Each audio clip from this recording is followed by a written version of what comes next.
Bom, a gente sempre fala sobre impostos, né? Vira e mexe é assunto na mesa do bar, no jornal, mas já parou para pensar o que eles realmente são? É muito mais do que só um dinheiro que sai do nosso salário. Pensa assim, os impostos são a fundação da sociedade em que a gente vive. Eles pagam por tudo, desde o asfalto na rua de casa até a segurança do país. A grande questão é, como se decide o jeito que esse sistema funciona e como encontrar o equilíbrio ideal entre cobrar o que é justo e, ao mesmo tempo, não frear a economia. Hoje a gente vai mergulhar fundo para entender os mecanismos por trás de um sistema tributário. Olha só, Benjamin Franklin disse isso lá em 1789. Já se passaram mais de 200 anos e essa frase continua mais atual do que nunca. Impostos são uma daquelas coisas que não dá para escapar, uma constante na vida de todo cidadão. Mas, se a certeza de pagar impostos não mudou, uma coisa mudou e muito: a escala e a complexidade de tudo isso. O sistema cresceu de um jeito que nem o próprio Franklin conseguiria imaginar. E se por acaso alguém achar que dá para escapar, que está acima da lei, a história traz um exemplo que é implacável. O famoso chefe da máfia Al Capone. Ele escapou da justiça por todo tipo de crime violento que se possa imaginar. Mas sabe o que finalmente pegou ele? Não foram as armas, não foram as gangues, foram os livros de contabilidade. Foi a evasão fiscal que o colocou atrás das grades. Uma prova de que o braço do sistema tributário no fim do dia alcança todo mundo. Para a gente entender esse universo complexo, nosso papo vai ser dividido em 4 partes, ok? Primeiro, a gente faz um raio-x das finanças públicas, de onde vem o dinheiro e para onde ele vai. Depois, vamos entrar no grande dilema, que é quase um cabo de guerra: eficiência contra equidade. Na sequência, vamos descobrir qual é o custo real e muitas vezes oculto dos impostos. E para fechar, vamos dar uma olhada no futuro e no desafio fiscal gigantesco que está batendo na nossa porta. Então, vamos começar pelo básico. Dar uma olhada por dentro das finanças do governo. Para isso, vamos usar os Estados Unidos como um grande estudo de caso. Não só pelo tamanho da economia, mas porque a evolução deles no último século conta uma história muito interessante sobre o papel cada vez maior do Estado na vida de todos nós. Agora, este slide aqui conta uma história e tanto. Dá uma olhada nessa linha do tempo. Lá em 1902, a receita do governo era só uma fatiazinha de 7% da economia. Agora, avance o filme para os dias de hoje. Esse número pulou para cerca de 30%.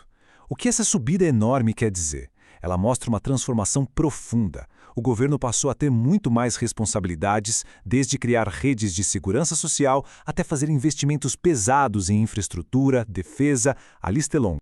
Certo, mas de onde vem essa dinheirama toda? Esse gráfico de pizza aqui responde isso, olhando para o governo federal americano. E o resultado é bem impressionante. Veja que quase 85% do total vem diretamente do bolso das pessoas. É o imposto de renda e os impostos sobre a folha de pagamento, que vão direto para a Seguridade Social. Ou seja, quem sustenta a maior parte da máquina pública é o trabalho do cidadão comum. E para onde vai todo esse dinheiro arrecadado? Bom, o outro lado da moeda mostra as prioridades da nação. As maiores fatias do bolo vão para programas sociais, principalmente para os mais velhos, como a Seguridade Social e o Medicare. Juntos, eles levam quase 1/3 do orçamento. A Defesa Nacional vem logo em seguida com uma fatia bem parecida. Depois, vem os programas de apoio à renda. Basicamente, o dinheiro financia a aposentadoria da geração anterior e a segurança do país. Só que, às vezes, a conta não fecha. Quando o governo gasta mais do que arrecada, a gente tem o que se chama de déficit orçamentário. Em 2009, por exemplo, esse rombo chegou a um número de cair o queixo: 1,4 trilhão de dólares. É um número tão gigantesco que é até difícil de visualizar. E ele já dá uma pista dos enormes desafios fiscais que a gente vai discutir daqui a pouco.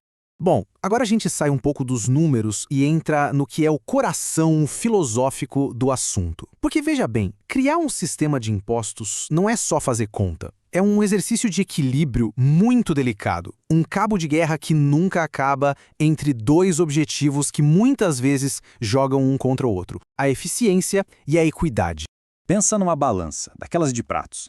De um lado, a gente coloca a eficiência, ou seja, a ideia de arrecadar o dinheiro necessário causando o mínimo de estrago na economia, o mínimo de distorção. Do outro lado, a gente coloca a equidade, a busca por dividir o peso dos impostos de um jeito que a sociedade considere justo. O grande problema é que quase sempre, quando se puxa um lado para cima, o outro tende a descer. Achar esse ponto de equilíbrio é o desafio eterno da política tributária. Vamos nos aprofundar um pouquinho na eficiência primeiro. Um sistema eficiente não se resume a quanto se paga de imposto. Ele vai além, considera os custos que não aparecem na conta. O custo real de um imposto inclui as decisões que as pessoas deixam de tomar por causa dele e também todo o tempo, dinheiro e energia que a gente gasta só para conseguir cumprir as regras. E existem dois grandes vilões que atrapalham a eficiência. O primeiro é o que os economistas chamam de peso morto. Isso acontece quando os impostos mudam nosso comportamento, nos levando a fazer escolhas diferentes das que faríamos sem eles. O segundo é o tal do ônus administrativo, que é toda a papelada, as horas gastas, o dinheiro com contador, tudo isso só para ficar em dia com o fisco.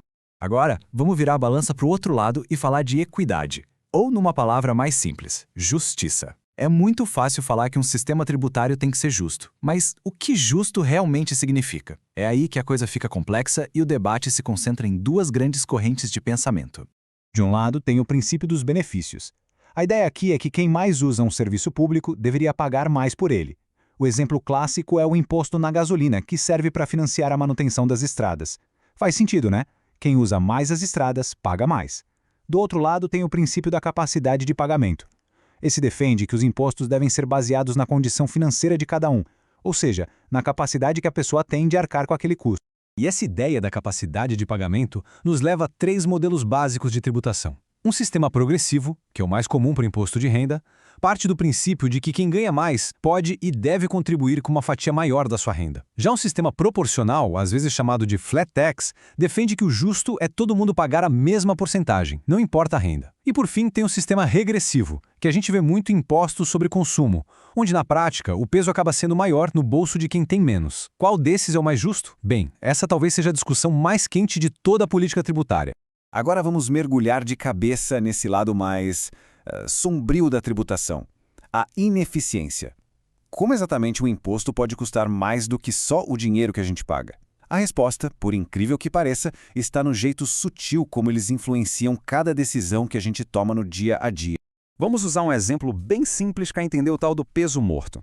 Imagina a cena. Sem imposto, Joe e Jane compram a pizza. A sociedade como um todo sai ganhando, tem um excedente de felicidade de $4. Ok. Agora o governo cria um imposto de $2. O preço da pizza sobe. O Joe, que valoriza muito a pizza, ainda compra. Mas para Jane, agora ficou caro demais. Ela desiste. O que acontece? O governo arrecada $2 do Joe, mas e aquele $1 de felicidade que a Jane teria se comprasse a pizza? Ele não foi para ninguém, simplesmente sumiu. Essa felicidade perdida que não vira dinheiro para ninguém é o peso morto. É uma perda líquida para toda a sociedade. Às vezes essa distorção que os impostos causam pode ter consequências, digamos, um pouco macabras.